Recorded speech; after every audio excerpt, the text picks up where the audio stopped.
Good morning, over here from Cedar Point, located in Sandusky, Ohio. Yesterday we're down here to experience this world-class amusement park. And yes, yesterday we actually came down to the park to of course experience a couple of their attractions, for the last couple of hours of the day. And you know what, it was amazing, however, unfortunately couldn't film a video then. However, yes, we're back today for the day one vlog over here at the park. And you know what, I have to say, yesterday, this park definitely didn't disappoint. You know, it's such a fantastic park, and I'm so excited to of course get back into the park and of course experience their attractions again. However, today we're of course going to get early ride time due to us actually staying in Hotel Breakers. However, of course, if you are a season pass holder as well, you do also get into the early ride time session as well. And you know what, it's definitely going to be great to of course get into that. Unfortunately, there's not many attractions open for that this morning due to of course Valraven, which is their B&M dive coaster, being closed for the last couple of weeks. So I don't think that's going to be open today. If not, it's still going to be great to get back into the park and of course experience all their attractions. However, let's go and get inside of Cedar Point for the day one vlog. Because it's the one,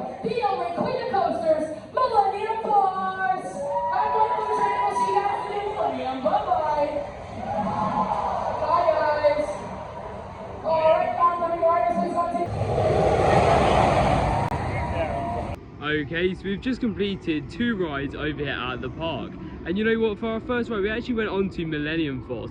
Of course, it's one of the only coasters which is actually open for this year of early ride time, of course 2022. And you know what, Millennium Force is such a great attraction. Of course, I did actually get to experience it for my first time yesterday, and you know what, it just shocks me. It's literally insane. Of course, it's a giga coaster, which means it's a coaster which reaches the height of 300 feet. And you know, I believe the actual height is 310 feet. And you know what, you can definitely feel that whilst rising up the lift hill. Also as well, you actually get some really good airtime. And yet, even if you're towards the middle of the train, you know what, it's still actually quite intense. You know, overall it's actually a really fun ride. Unfortunately, even though it was quite intense, I didn't think it was intense as I was gonna as I thought it was gonna be. Of course, because it's called Millennium Force, and you know it wasn't as intense as I thought it was gonna be. You know, I definitely felt some forces, of course, around the layout. However, right after that, we actually just go over to Iron Dragon.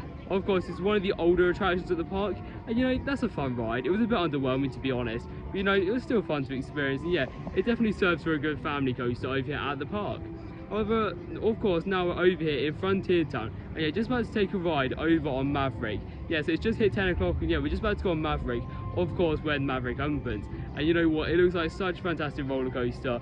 Of course, we actually got to experience it yesterday again, and you know, it was incredible. However, let's go and get on to Maverick.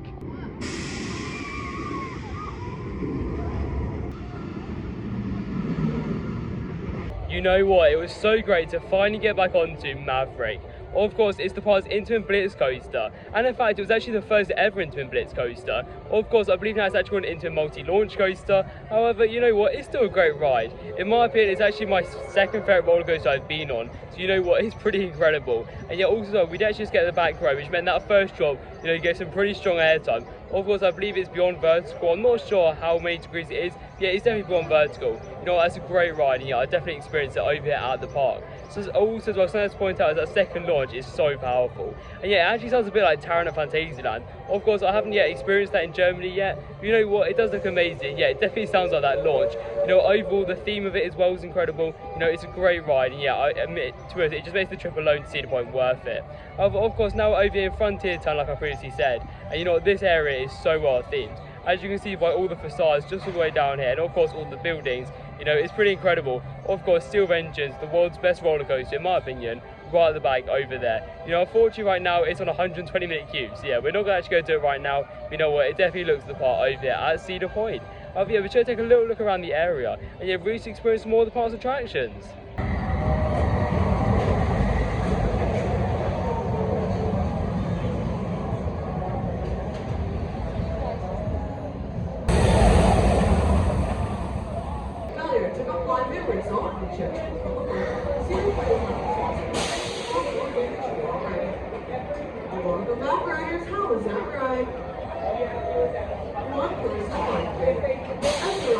Okay, so we've just made our way off of Corkscrew, and you know what, for that being the world's first 3-inversion roller coaster, you know, that was actually alright. A lot of people say it was quite rough, but you know, in my opinion, I didn't find it too bad. I mean, it was a little bit shaky, but you know, it is an aerodynamics roller coaster, and to be honest, that's sort of what you expect from it. I feel like it also gets some nice views as well with the park, so you know, overall I approve that coaster. You know, it's actually pretty good. However, of course as well, we actually just take the cable car, not sure what it's called, but you know, that was actually quite good fun, of course, to get over here to Gatekeeper. And of course, we actually experienced this yesterday again. It's the park's being on Wind Coaster, and you know, it's definitely like the highlight, I would say, or like definitely probably like the most well-looking coaster at the park. Of course, with it standing over the entrance itself. And you know what, it's gonna be great to get back on it. So yeah, let's go get straight on to Gatekeeper. So there's a little bit of change of plan due to Gatekeeper actually having an hour queue. So instead we're actually going to make our way over to Raptor. Of course, this is the park's B&M invert. And you know what, instead of doing Gatekeeper, we just thought that, yeah, and we did do it yesterday, so we thought, you know what, we'd rather experience Raptor, which was actually closed yesterday. So you know, it's definitely going to be great to get on there. So yeah, let's go on to the park's B&M invert, Raptor.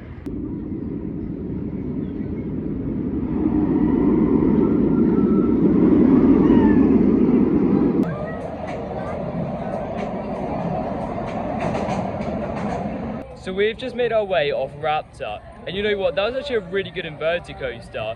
Of course, built by B&M, you know, that was actually a really good ride.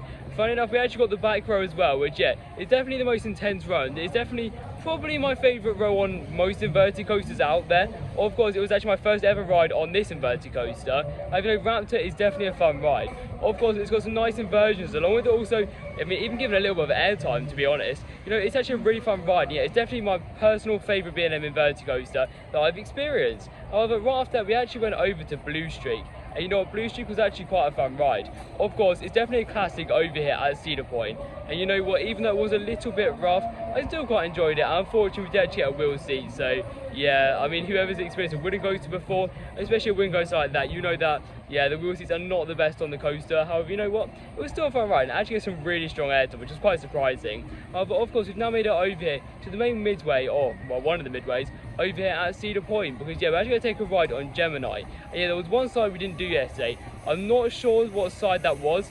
You know, yeah, we're just going to check that out and of course experience it. So yeah, let's get on to Gemini.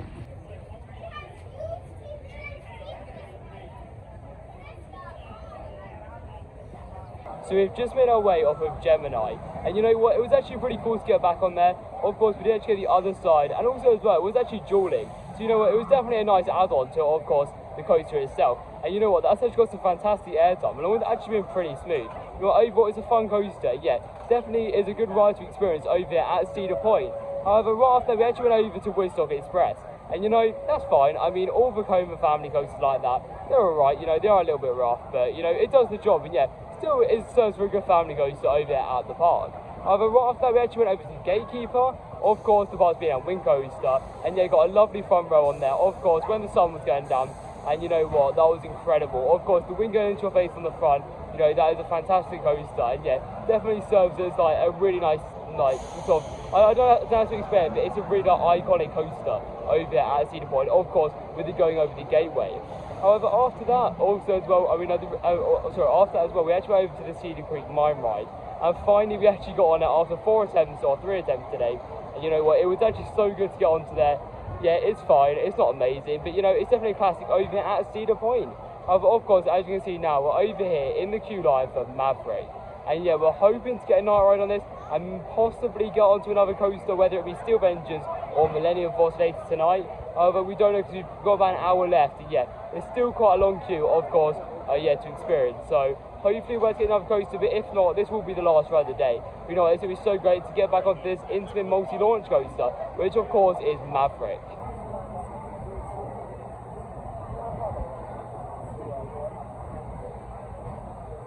As much as Maverick is one of the best roller coasters in the day, you know what, once the sun goes down, it just moves that coaster onto the next level. You know what, Maverick in the back row in the dark is literally one of the best coaster experiences I've ever had.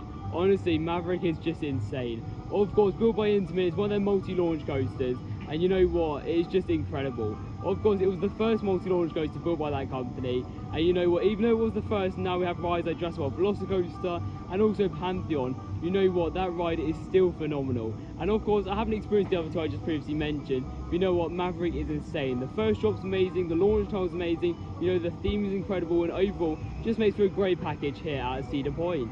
However, unfortunately, we didn't actually get to experience another coaster due to the ride actually breaking down whilst we're standing in the queue line.